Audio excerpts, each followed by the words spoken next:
Kerajaan Kalinyamat atau juga dikenal sebagai Kerajaan Jepara, adalah sebuah kerajaan Jawa di abad ke-16, yang berpusat di Jepara. Baik Kalinyamat maupun Jepara, awalnya adalah dua kadipaten terpisah, yang tunduk pada Kerajaan Demak. Sepeninggal Pangeran Trenggana, Kalinyamat mendapatkan Jepara, Pati, Juwana, dan Rembang. Puncak kejayaannya terjadi di pertengahan abad ke-16, ketika Kalinyamat dipimpin oleh Ratu Kalinyamat. Pada tahun 1551 dan 1574, Kalinyamat melakukan ekspedisi ke Melaka untuk mengusir Portugis dari Hindia Timur, sementara meluaskan kekuasaannya keluar Jawa, seperti Kalimantan Barat dan Pulau Bawean. Pada tahun 1549, keluarga Sunan Prawata, Sultan keempat Demak, dibunuh oleh Rangkut dan Gopta, suruhan Arya Penangsang, Bupati Jipang Panolan. Ratu Kalinyamat menemukan keris Kiai Betok, milik Sunan Kudus, yang menancap pada mayat kakaknya itu. Maka, Pangeran dan Ratu Kalinyamat pun berangkat ke Kudus, untuk minta penjelasan. Menurut Babat Tanah Jawi, Ratu Kalinyamat datang menuntut keadilan atas kematian kakaknya. Tapi Sunan Kudus mendukung Arya Penangsang, yang waktu itu dalam konflik perebutan tahta. Sepeninggalan Sultan Trenggana, ia menjelaskan bahwa, semasa muda Sunan Prawata pernah membunuh Pangeran Sekar Sedaing Lepen, ayah Arya Penangsang. Jadi, Sunan Kudus melihatnya sebagai balasan yang setimpal. Ratu Kalinyamat kecewa atas sikap Sunan Kudus. Ia dan suaminya memilih pulang ke Jepara. Di tengah jalan, mereka disergap anak buah Arya Penangsang. Pangeran Kalinyamat tewas. Konon, ia sempat merambat di tanah dengan sisa-sisa tenaga, sehingga oleh penduduk sekitar daerah tempat meninggalnya Pangeran Kalinyamat disebut Desa Prambatan. Selanjutnya, dengan membawa jenazah Pangeran Kalinyamat, Ratu Kalinyamat meneruskan perjalanan, sampai pada sebuah sungai dan darah yang berasal dari jenazah Pangeran Kalinyamat, menjadikan air sungai berwarna ungu, dan kemudian dikenal daerah tersebut dengan nama Kaliwungu. Semakin ke barat, dan dalam kondisi lelah, kemudian melewati Pring Tulis, dan karena lelahnya, dengan berjalan sempoyongan di tempat yang sekarang dikenal dengan nama Mayong. Sesampainya di Pelang karena hatinya melang-melang.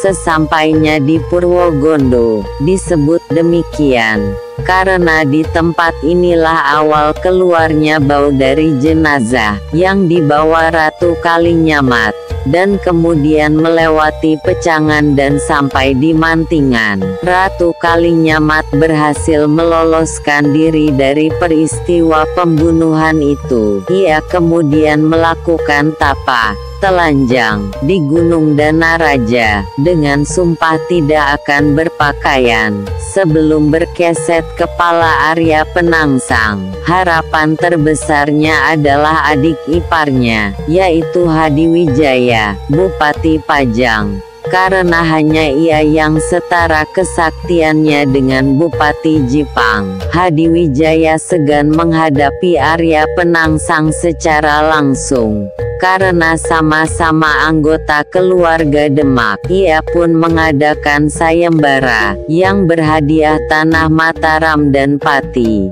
Sayembara itu dimenangi oleh Ki Ageng Pamanahan dan Ki Panjawi. Arya Penangsang tewas di tangan Sutawijaya. putra Ki Ageng Pemanahan. Berkat siasat dari Ki Juru Martani, Ratu Kalinyamat kembali naik tahta. Setelah kematian Arya Penangsang tahun 1549,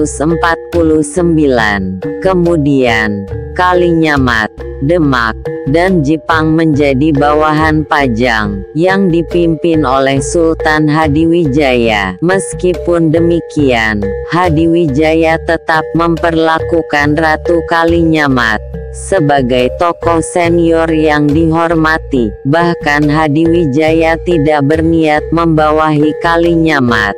Gitu juga dengan Ratu Kalinyamat, yang tidak memandang Pajang sebagai halangan. Tercatat pedagang-pedagang Aceh, Melaka, Banten, Demak, Semarang, Tegal, Bali, Makassar, Banjarmasin, Tuban dan Gresik turut meramaikan Jepara. Dapat dikatakan, pelabuhan Jepara menjadi tempat transaksi perdagangan berskala internasional. Ratu Kalinyamat pun memungut cukai bagi setiap kapal yang bertransaksi di pelabuhan Jepara. Hasil perdagangan beras dan cukai tersebut menjadikan Jepara sebagai kerajaan yang makmur dan kaya raya. Dengan kekayaannya, Ratu Kalinyamat membangun armada laut yang sangat kuat untuk melindungi kerajaannya yang bercorak maritim. Sebagai kerajaan maritim yang bercorak Islam,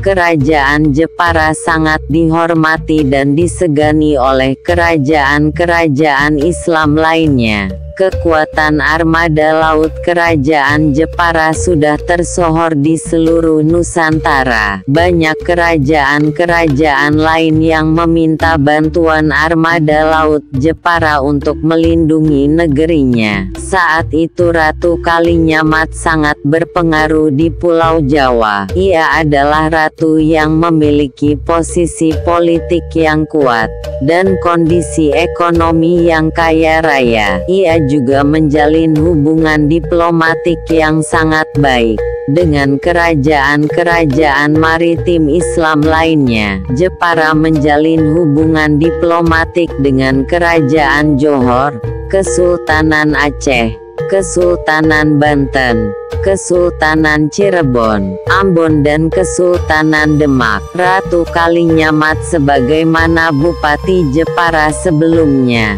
Pati Unus, bersikap anti terhadap Portugis. Pada tahun 1550, ia mengirim 4.000 tentara Jepara dalam 40 buah kapal, memenuhi permintaan Sultan Johor untuk membebaskan Melaka dari kekuasaan bangsa Eropa itu. Pasukan Jepara itu kemudian bergabung dengan pasukan Persekutuan Melayu, hingga mencapai 200 kapal perang.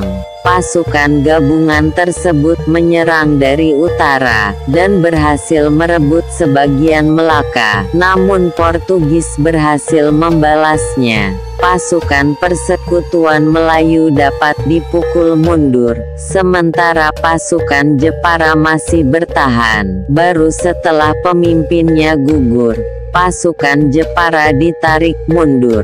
Pertempuran selanjutnya masih terjadi di pantai dan laut, yang menewaskan 2.000 prajurit Jepara. Badai datang menerjang, sehingga 2 buah kapal Jepara terdampar kembali ke pantai Melaka, dan menjadi mangsa bangsa Portugis. Prajurit Jepara yang berhasil kembali ke Jawa, tidak lebih dari setengah dari yang berhasil meninggalkan Melaka. Pada tahun 1564, Sultan Ali Riayat Syah dari Kesultanan Aceh meminta bantuan Demak untuk menyerang Portugis di Melaka. Saat itu Demak dipimpin seorang bupati yang mudah curiga, bernama Arya Pangiri. putra Sunan Prawata, utusan Aceh dibunuhnya. Akhirnya, Aceh tetap menyerang Melaka tahun 1567. Meskipun tanpa bantuan Jawa, serangan itu gagal. Pada tahun 1573, Sultan Ali Riayat Syah meminta bantuan lagi kepada Ratu Kalinyamat untuk menyerang Melaka kembali. Ratu mengirimkan 300 kapal berisi 15.000 prajurit Jepara. Pasukan yang dipimpin oleh Ki Demang Laksamana itu baru tiba di Melaka bulan Oktober 1574. Padahal saat itu, pasukan Aceh sudah dipukul mundur oleh Portugis. Pasukan Jepara yang terlambat datang itu langsung menembaki Melaka dari Selat Melaka. Esoknya, mereka mendarat dan membangun pertahanan. Tapi akhirnya, pertahanan itu dapat ditembus pihak Portugis. Sebanyak 30 buah kapal Jepara terbakar. Pihak Jepara mulai terdesak, namun tetap menolak perundingan damai karena terlalu menguntungkan Portugis. Sementara itu, sebanyak 6 kapal perbekalan yang dikirim Ratu Kalinyamat direbut Portugis. Pihak Jepara semakin lemah dan memutuskan untuk pulang. Dari jumlah awal yang dikirim Ratu Kalinyamat, hanya sekitar sepertiga saja yang tiba di Jawa. Kebesaran dan keberanian Ratu Kalinyamat diakui oleh sejarawan Portugis, yaitu Diogo do Couto, dengan sebuah ungkapan, Rainha de Japara, Senhora Poderosa, Erica, yang artinya, Ratu Jepara, seorang wanita yang berkuasa dan kaya. Sumber Portugal melaporkan bahwa kerajaan tanah itu berkali-kali meminta bantuan Kalinyamat untuk melawan orang Portugis dan suku lain yang masih seketurunannya, yaitu suku Hatife. Bantuan pertama kali dikirim pada tahun 1565. Perlawanan ini menghasilkan efek pada Portugis 10 tahun kemudian, yang perlahan-lahan meninggalkan Maluku. Setelah meninggal pada tahun 1579, Ratu Kalinyamat digantikan oleh anak angkatnya, Pangeran Arya Jepara. Meskipun tidak sekuat bibinya, kekuasaannya di laut masih dihormati. Di masa pemerintahannya, Kesultanan Mataram yang dipimpin oleh Sutawijaya beberapa kali mencoba menaklukkan Kalinyamat, akan tapi gagal. Karena kota Jepara dilindungi oleh benteng melingkar yang menghadap ke pedalaman dan dijaga ketat oleh pasukannya. Baru pada tahun 1599, Mataram berhasil menaklukkan Kalinyamat dengan serbuan yang menghancurkan kota Jepara, baik secara fisik, politik, maupun ekonomi. Sebuah sumber tradisional menyebut peristiwa ini sebagai Bedahe Kalinyamat, yang artinya jatuhnya Kalinyamat. Beberapa peninggalan Kalinyamat yang masih ada yaitu kawasan Siti Inggil Kalinyamat yang berada di Krian, Pertapaan Sonder di Tulakan, dan Benteng Kalinyamat di Robayan.